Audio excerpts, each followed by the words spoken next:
I'm Vinny Politan. We begin with some breaking news tonight. A verdict has been reached in the scattered remains murder trial down in Florida. Just moments ago, the jury found Daniel Stearns guilty of second-degree murder with a firearm for shooting and killing his girlfriend, Nancy Howery, then scattering her remains. We'll bring you the defendant's reaction to this verdict later this hour. But first.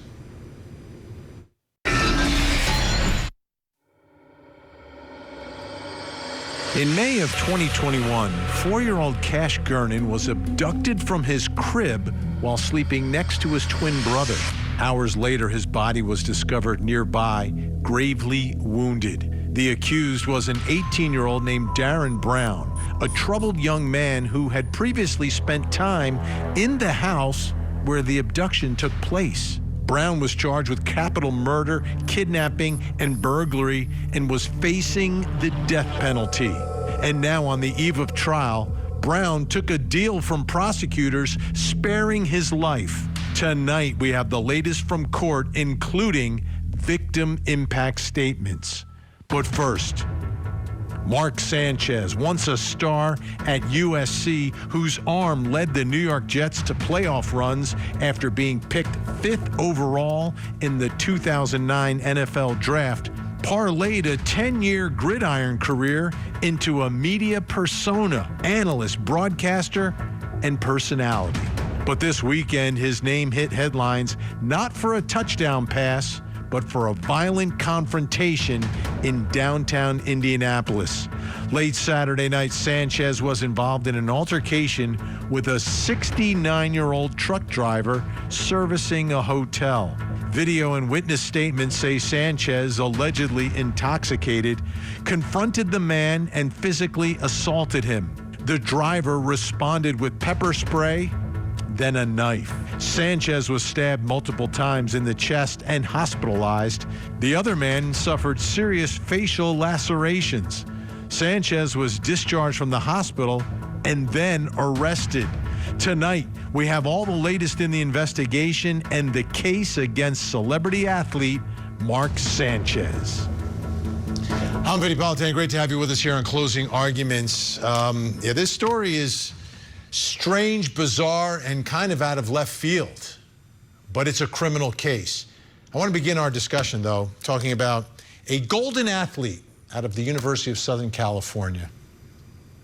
He was perhaps one of the greatest to ever play as a USC Trojan. His name is O.J. Simpson. But you may not even know any of that, because the story of O.J. Simpson changed dramatically when he took the lives of 2 other people. He was found liable in a civil case, even though he wasn't convicted in the criminal case. So for O.J. Simpson, a guy who had this incredible career at USC and then a Hall of Fame career in the NFL, when you say O.J. Simpson, the headline is, oh yeah, that guy, right? The guy from the courtroom. Now, tonight we're talking about another golden athlete from USC. His name is Mark Sanchez. He had a nice career at USC, not as great as O.J. Simpson. He had an NFL career, not as great as O.J. Simpson either, not even close. But he was a star. And, you know, when he came out of college, he had the good looks, and he was drafted by the New York Jets, first rounder, and the world was handed to him, literally handed to him. He made $65 million in the NFL for having a career. But he made $65 million. That's a lot of money to make in your 20s. Then after that, because he was the good-looking golden boy, he then had a career in television. But now, I believe he's going to be remembered for something else. And I've got to warn you, I'm going to show you what he will be remembered for. I'm going to show you a picture of the man who claims that he was beaten up by Mark Sanchez, attacked by Mark Sanchez, a 69-year-old victim. That's him in the hospital. So regardless of how many games you won at USC, how many games you won in the NFL, or how many fumbles you had in the NFL, for this guy, this is what he's going to be remembered for at this point. That's what I believe. Let's take a listen to the Marion County prosecutor in Indiana describing some of the charges now facing Mark Sanchez.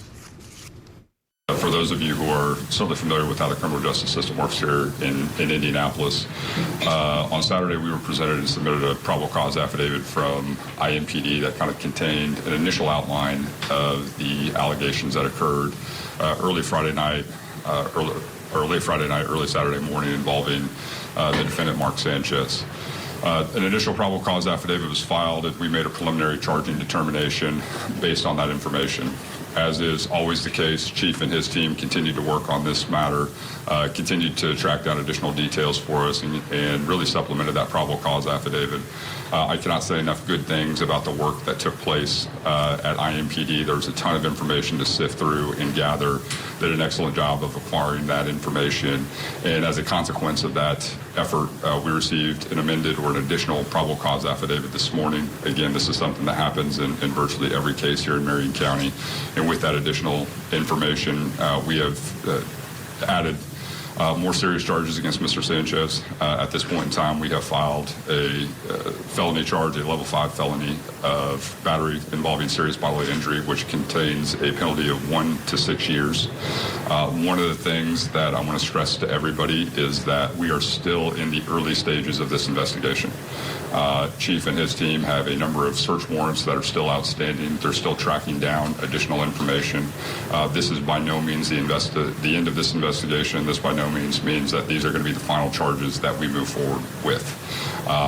We could not have done this case and be in a position to make today's charging decision without the hard work of IMPD and people in the community who came forward with information and pointed us in the right direction. And we've gathered a ton of information.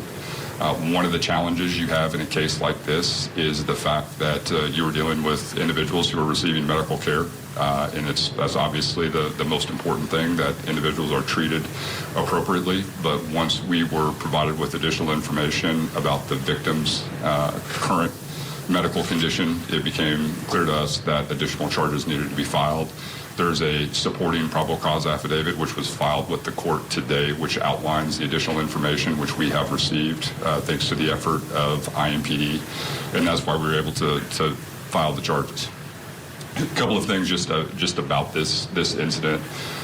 You know, certainly the thing that stands out to us is this was a situation that did not need to occur. You have the allegations involve a 38-year-old man becoming involved in an altercation with a 69-year-old man who sustained significant and very severe injuries as a result of that altercation. The probable cause outlines kind of the initial nature of that dispute. We are literally talking about people fighting over a parking space, or a dispute about where people are parking, and it resulted in someone receiving just incredibly significant injuries. Where this incident took place was an area of the city which was very well covered by surveillance footage. There are multiple angles of surveillance footage which capture the events that occurred. And in addition, we had a number of civilian witnesses who came forward with provided information about what took place. For us, though, we need additional information, and Chief's team is working on that. And once we receive that additional information, additional charges might be appropriate to file. In a case like this, one of the things that you are considering is where people are coming from, where were people going, what were they doing? And then once individuals receive medical care, we're obviously very interested in what those medical records look like, because they can a lot of times give us greater insight into what was going on that day and potentially provide some information into an individual's state of mind. Okay, now the prosecutor mentioned this probable cause affidavit, more details in there. Let's dive into those so you understand what prosecutors are saying happened here. There was some video, as he mentioned, from the Indianapolis Marriott downtown. Video from the Marriott showed a male, believed to be Sanchez, jogging northbound in the alley from the direction of Maryland Street. Mr. Sanchez runs towards a large box truck that is backed into the loading dock at the Westin Hotel and goes behind the truck and then reappears still heading northbound. Why is he jogging at midnight? Mr. Sanchez then heads to W. Washington Street and is out of view for a little while. Mr. Sanchez then reappears heading southbound and approaches the delivery truck again and goes behind it before reappearing and approaching the driver's door. This is bizarre. I mean, the guy in his truck is just trying to work, midnight on a Saturday. And this guy's jogging down the alley. More from the affidavit. This is the statement from the victim. PT, who's the victim, said Mr. Sanchez opened the driver's door and PT exited the truck. Mr. Sanchez told PT that he could not be there at the loading dock and that he, Mr. Sanchez, had spoken to the manager of the hotel. PT did not have his hearing aids in, so he had to lean in close to hear him. When he leaned in, he stated that Mr. Sanchez smelled of alcohol and his speech was slurred. Mr. Sanchez then climbed up into the cab of the truck and leaned over the driver's seat and looked in towards the middle area between the seats. PT told Mr. Sanchez that he was not allowed inside the truck. Mr. Sanchez kept repeating that he had spoken to the manager and they didn't want PT to replace the fryer oil. This poor man, 69 years old, is replacing fryer oil at midnight on a Saturday. And here comes Sanchez telling him he can't do it. PT tried to get his cell phone from the truck, and Mr. Sanchez blocked him from trying to call his manager. PT is seen walking westbound off camera to the opposite loading dock area of the Marriott downtown, attempting to flag down a security officer. PT attempts to get into the side of the truck, but is again blocked by Sanchez. PT walked around to the driver's side and again attempted to get his cell phone from inside the cab of the truck, but Sanchez shoved PT back. Now, let's get to the part that results in all these injuries, because Sanchez is stabbed, he goes to the hospital, and you saw the results of what happened to this 69-year-old victim here. PT realized things had escalated, and he was now in physical danger. So he reached into his pocket, grabbed his pepper spray, and sprayed Mr. Sanchez in the face. Imagine having to spray pepper spray to get a millionaire out of your truck. PT said that the pepper spray appeared to have an effect on Mr. Sanchez for a moment, but he wiped his face and again advanced towards PT. PT thought this guy's trying to kill me. So he pulled his knife, and when Sanchez came at him, PT went at Sanchez and struck him 2 or 3 times with a knife. PT said he found himself lying back, flying back into the dumpster and falling into the pallets on the ground. While he was on the ground, PT was not aware of what Sanchez was physically doing to him, whether he was punching him or otherwise striking him. While PT was on the ground, he could only see the feet of Sanchez coming at him, making PT realize that he was in a life or death situation. Somehow, PT made it to his feet. And when Mr. Sanchez came at PT, stabbed Mr. Sanchez the last time. The next thing PT knew was Mr. Sanchez looked at him with a look of shock. He slowly turned around and took off northbound in the alley. What's going on here? What is going on here? Let's bring in our think tank. Joining us tonight, criminal defense attorney, former prosecutor Al Wunsch III, apparently also a Sanchez fan. Criminal defense attorney Darnell Crossland is with us, and family law attorney Jennifer Brandt. All right, Al, before we get into the legal analysis, we'll get to all that in a minute. Yes. What is going on here? This is Mark Sanchez, earns $65 million, has a network job, and is picking a fight and going after a guy trying to replace fryer oil, a 69-year-old man at midnight? It's a horrible situation, and it's very, very depressing. I was at the Jet game yesterday. I'm a Jet season ticket holder, 40 years a Jets ticket season holder, and I accept your condolences. And I mean, this guy did bring us to the playoffs, to the finals twice, didn't win, ended up being 33-29 with us. He is known for the famous butt fumble, which on November 22nd, 2012, Thanksgiving night, a balmy 49 degrees. I'm at the game, me and 79,000 of my friends. They're playing the Pats. He comes back. He hits the offensive lineman next to him, Brandon Moore. The ball goes down. The Patriots pick it up and run for a touchdown. In that quarter, the Patriots scored 3 touchdowns in 52 seconds. So he's not a great, the Jets are not loving this guy. But I do not understand. I mean, he signed the largest contract as a first-round draft pick. $50 million 5-year contract, of which $28 million was guaranteed. So for him to be doing something like this is just insane. And the butt fumble was probably one of his biggest screw-ups in NFL, and probably one of the biggest screw-ups in NFL history. This is now going to be his legacy. This is his legacy. This is it. Jardel, I want to show you the alleyway from Google Maps of where this is taking place. This guy's running down an alleyway at midnight. What is going on here? Well, if we're ever wondering if Al was a loser or not, we know for sure he is, with that shirt and with that season ticket. so that makes it clear. But in terms of what's happening here, we want to over-sensationalize this because of who this man is. But the bottom line is he was drunk. It appears that all the evidence shows that he was inebriated. And when he woke up in the morning, he probably was thinking to himself, what the heck did I do? No different from, what you find on Bourbon Street or any of these places where people are drinking heavily. He's talking about fryer oil, etc. And so he's lucky he's alive. I mean, he could have easily died from any of those stab wounds, and this show would be a different show tonight.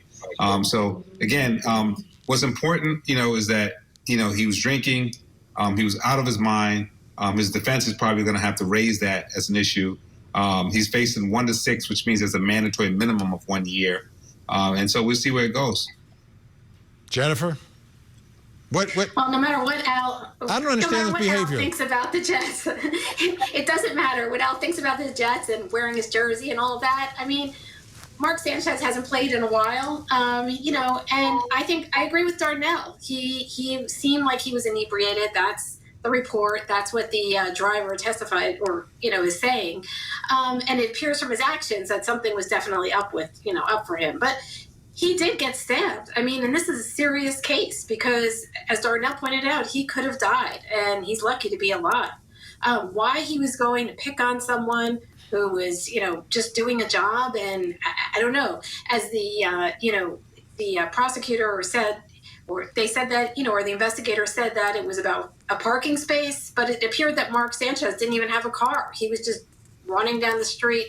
Who knows what he was doing, but he was definitely not doing anything very smart at that time of night, and got himself into some serious trouble as a result. Al, look like you're about to say something. Yes, I am. First of all, defense of the fact. I mean, Darnell, he's a fan of ice capades. So, he's wearing that outfit right now. That's what most boy skaters wear. So, I'm a Jet fan. What's wrong with that? Okay. I'm upset. I'm incensed by what this man did. But I'm telling you right now, if I was his attorney, I'd be filing charges against the other guy. First thing I would do. All right, let's do this. Ready? I'll get a probable cause hearing and say I was stabbed. I got into an argument with this guy, and he pulled the knife first. That's why I defended myself. So, I mean, the situation is going to be that Mark Sanchez's attorney is going to start turning this around, and then the state's going to have to try to figure out who they're going to defend or who they're going to move forward with. And that is where the move is going to be. All right, so let's do this. Yeah, but Go ahead, Vinny, let me just jump in. The victim here, he had, if you saw the pictures, I mean, he had some serious injuries himself. He wasn't stabbed, but it looked like part of his cheek was sort of missing, or he had been hit or punctured in his cheek somehow. So he looks like he's in pretty bad condition as well. I agree. I mean, it's hard to say who did what, but I mean, Mark Sanchez was stabbed, but this guy looks like he's in pretty bad shape. So he was beat up. You pull a knife on me, I'm going to hit you pretty hard too. You pull a knife on me, I'm going to hit you first. Yeah, but this guy is saying that that Mark Sanchez, and they'll have camera footage that'll be able to prove that. Well, that's a huge part of this, is that there's surveillance video, we believe, of everything, including the altercation. Prosecutors are saying the victim's version is consistent with that, but that's what prosecutors are going to say. Let's do this. Why don't we keep our think tank with us? When we come back, full legal analysis of this case. We'll dive into the defense that Al was talking about. We'll talk about the civil case that's been filed against Mark Sanchez already, plus coming up next hour. Tonight on Vinnie Politan Investigates, a Connecticut woman accused of locking her stepson in a tiny room for nearly 20 years until a desperate fire exposed the truth. What really happened inside that Waterbury home of secrets and flames? Tonight, we investigate. Join Court TV's Vinnie Politan with the latest and breaking true crime stories. Now, let's look at the other side of all of that. Vinnie Politan Investigates. Tonight, 9/8 Central, only on Court TV. A wife accused of murdering her prominent attorney husband, and the defense involves blaming her own sons? Victim to Verdict with Ted Rollins. New episode Saturday night, 8 Eastern and Pacific. Only on Court TV. But I want to be clear about this. I don't care who you are. I don't care what you do for a living. I don't care where you live. If you come into our city, commit violence, we will use all the tools at our disposal to hold you accountable. And Sanchez, Mark Sanchez, the former quarterback, was in town because he was going to do some of the announcing or some of the analysis of the Colts game the next day. So this is the night before. He's got to work. This is what he's doing. Take a listen here to the prosecutor talking about what Al was talking about, which is the self-defense aspect of this case. Well, certainly Indiana has some of the most robust self-defense laws in the nation, and that's always going to be part of the equation when you evaluate cases like this and trying to determine exactly what took place. And it will certainly be at the center of this particular trial as well when we have conversations about were people acting reasonably or not. And in Indiana, you have no duty to retreat. And so those are all things that you need to consider in terms of when you make that initial charging decision. Those facts have been evaluated, and certainly the self-defense law is going to be an issue that will be raised at trial. All right, our tank back with us, Al Wunsch, Darnell Crossland, Jennifer Brandt. All right, let me throw it out to the tank here. Darnell, why don't you get us started? Is this a viable self-defense? Is this a viable self-defense case? Well, I think at the crux of it, you look at what the law has said historically when it comes to self-defense. And one of the things that the law looks at is whether the provocateur can be the one raising self-defense. So if you are the one provoking this, or you're the aggressor, and you're the one starting the melee, if you would, the law pretty much strips your ability to use self-defense unless if you started this and then you retreated to some degree, and then the person who was on the opposite side is now getting the best of you and using more force than you were using, then now you can now come back and use self-defense. But initially, we look at if the provocateur is the one who started this fight and now the other guy is responding, you can't yell now self-defense. So I think that's where the analysis is going to start.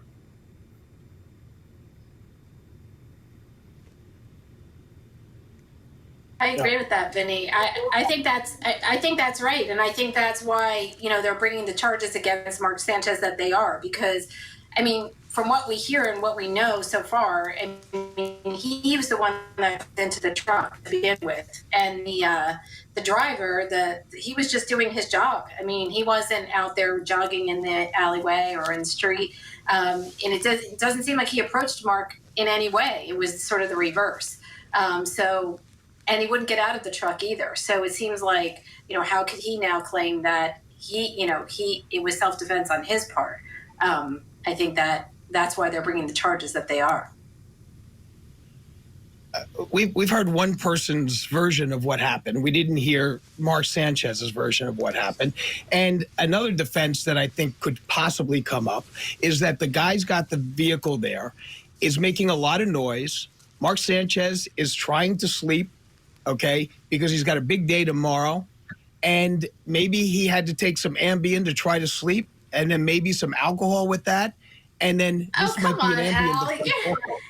You're making up a story now. I mean, that doesn't even, there's no reporting of that. I mean, what was the out? You're making up a story. No, You're making up a story based on one person's. You're making up a story based on one person's version. You have already convicted this man of the charges. No. You have not heard all No, of the we facts. haven't. Okay? You're hearing the and the athletic prosecutor. I reporter mean- over there have not heard all of the facts.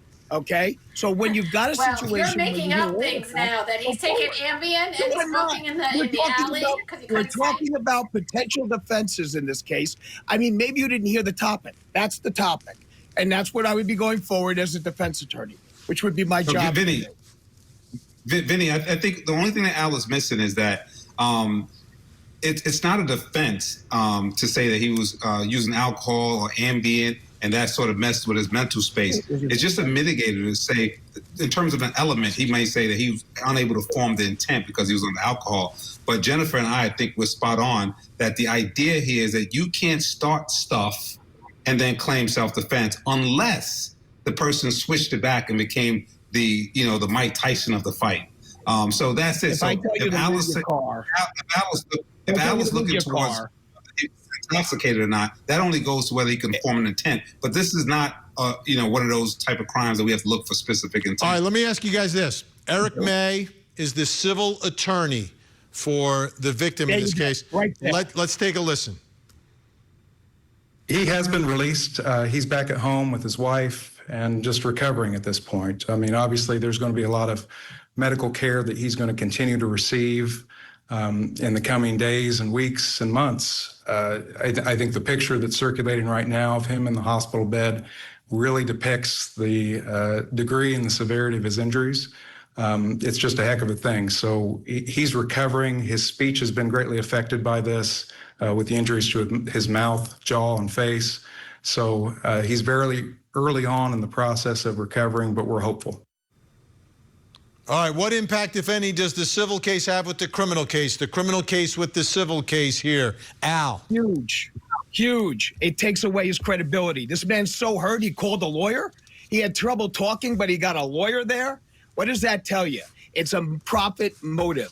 If I had a situation like this, I wouldn't even be talking about a civil case until the criminal case was over. Statute of limitations would give him plenty of time. The fact that he called a lawyer before anything else, gets out of the hospital and he's on the phone, hello, 1-800-LAWYERS, and is getting a civil case going, it destroys his credibility. I don't think any civil attorney will raise that issue before a jury because it won't be appreciated. I see what Al was talking about, but again, that's just backroom talk that, it's a cash grab because he called a lawyer. This is not a cash grab. This is not like, one of those people in a Diddy case and, all those Busby clients that just come out of the woodwork saying I was sexually assaulted. This guy is beat up. He's having speech issues. And of course, you're going to call an attorney because you need to protect your civil rights as well. So we can talk about it, but I don't think anybody will present that to a jury and say, this guy beat his face up on the ground because he was looking for money. He was clearly attacked. Jennifer, what do you think about the civil case here? I agree with Darnell. I do think, it's troubling when we hear about the civil case coming up right away. So I hear Al's point. But anybody these days would call an attorney, whether it's Mark Sanchez or anybody else that, you get attacked or allegedly get attacked and beat up like that. Yeah, you're probably going to file some kind of civil claim. So I don't think we can blame him or say that it's not credible just because he did that. We see the pictures of him. Clearly something happened to this guy. So it's not a far stretch to believe that, he should bring a civil case or at least with an attorney.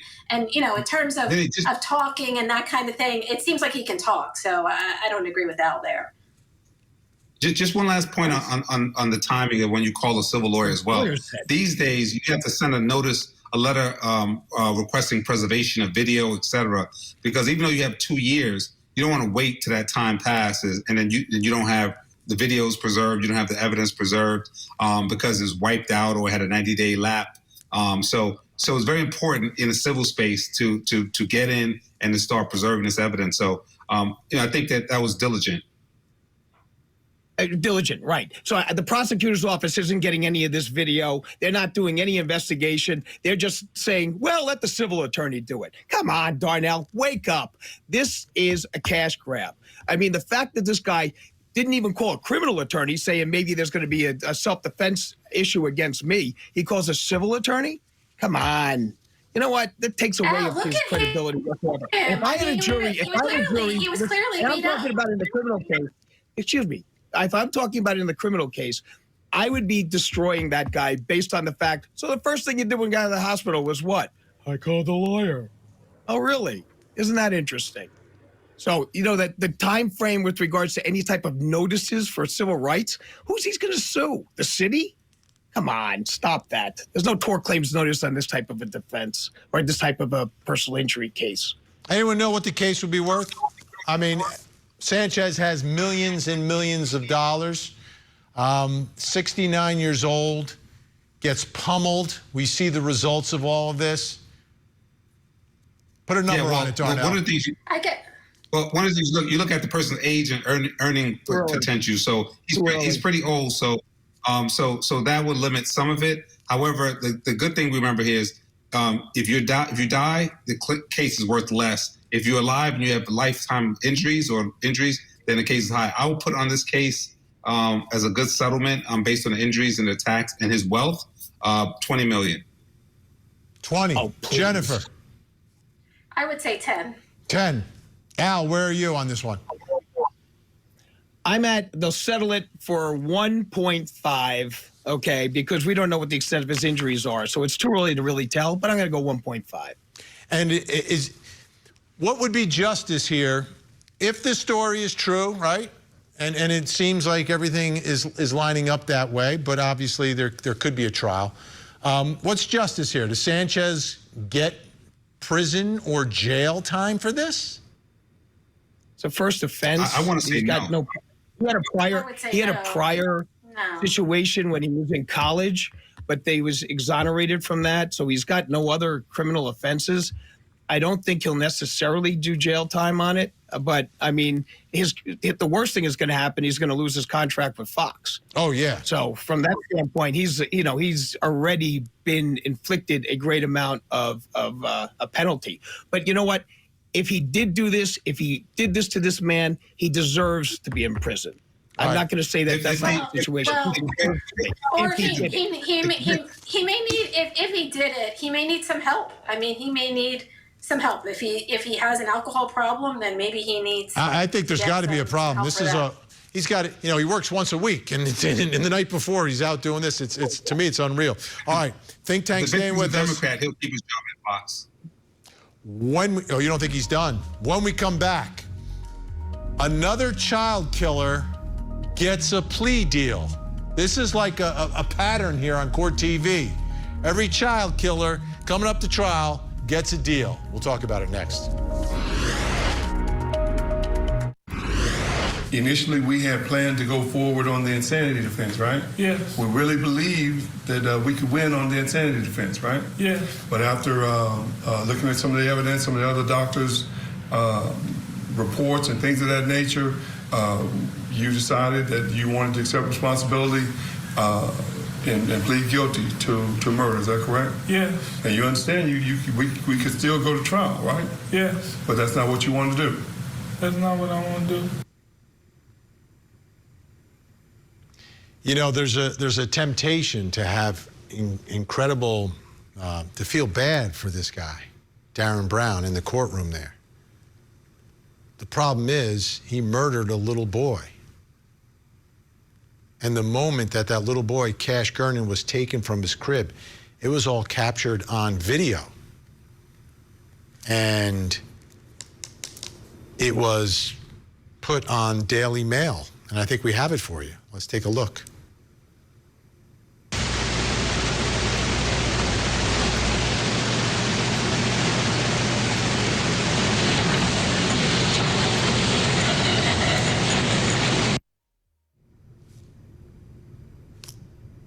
That's what he did. He took the child. The child, Cash Gernon, was laying down next to his twin brother.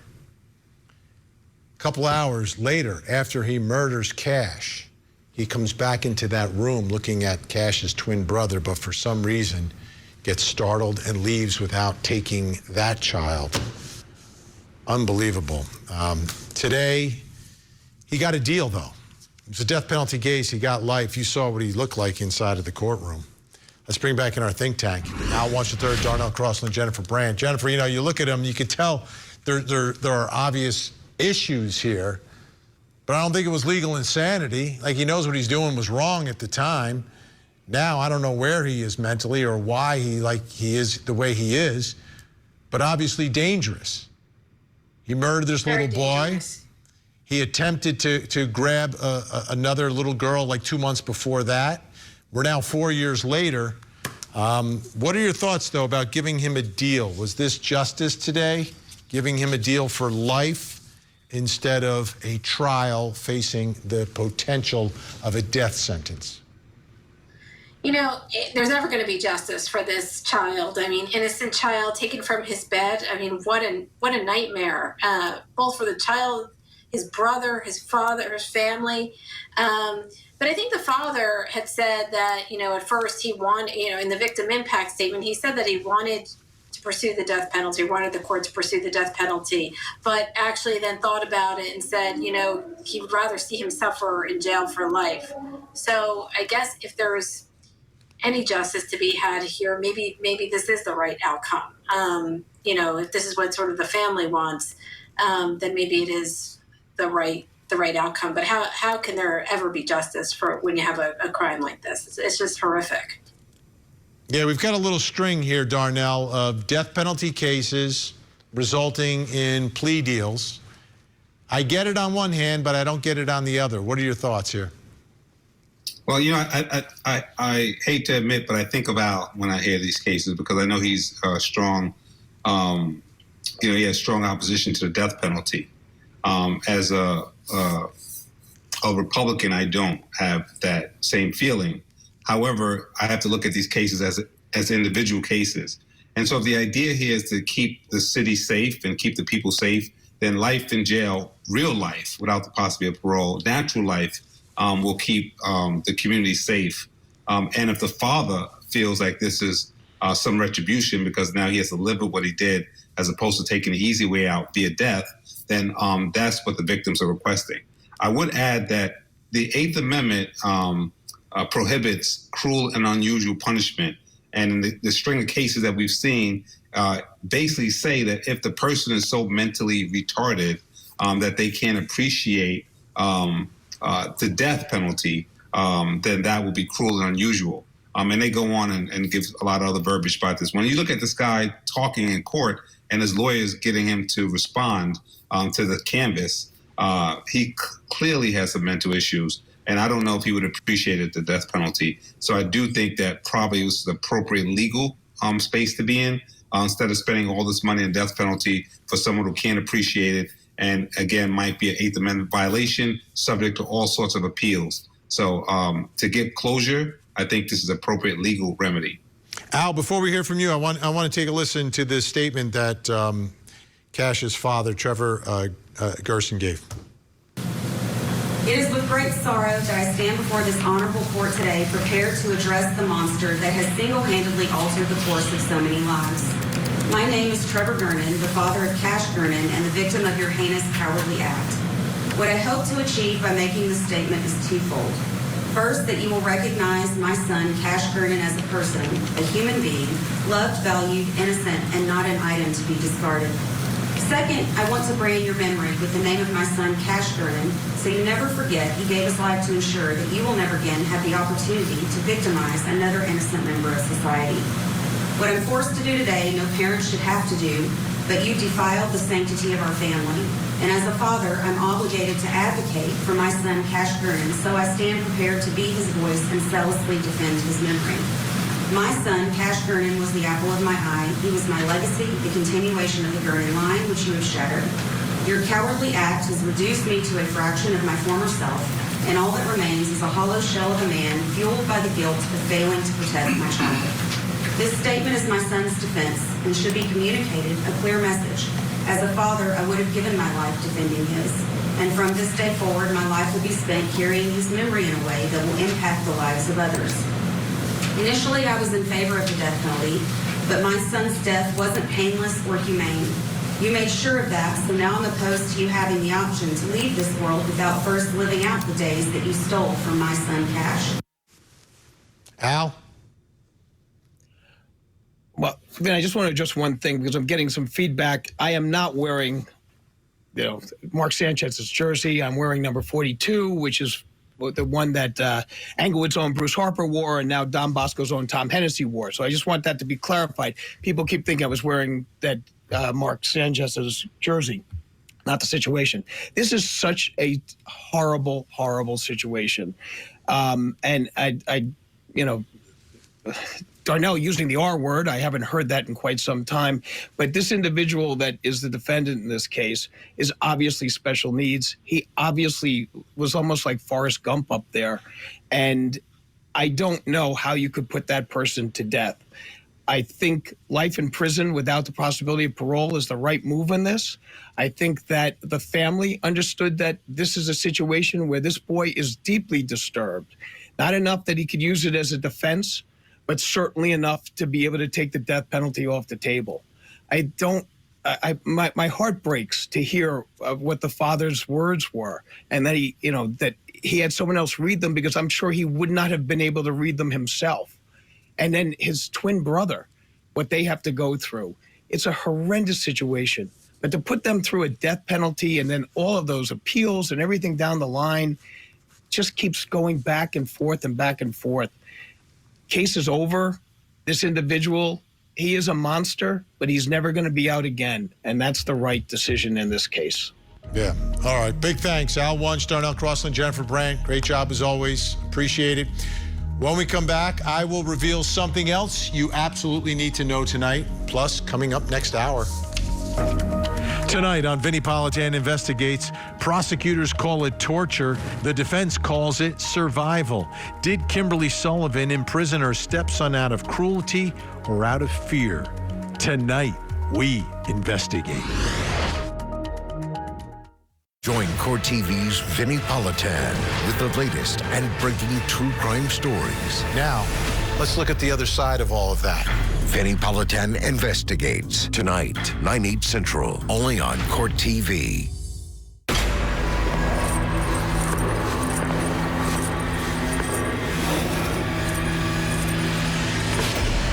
Interview with a Killer. New season premieres Saturday, October 25th, only on Court TV.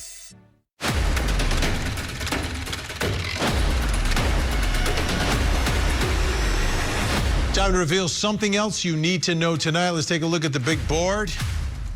The verdict is in for Daniel Stearns, accused of murdering Nancy Howery, shooting her and scattering her remains. Here's the dramatic moment. We, the jury, find as follows as to count one of the charge. The defendant, Daniel Warren Stearns, is guilty of second-degree murder with a firearm. So say we all this 6th day of October 2025 in Brevard County, Florida, signed for person. We, the jury, find as follows as to count 2 of the charge. The defendant, Daniel Warren Stearns, is guilty of abuse of a dead human body. So say we all this 16th day of October, 6th day of October 2025 in Brevard County, Florida, signed for person.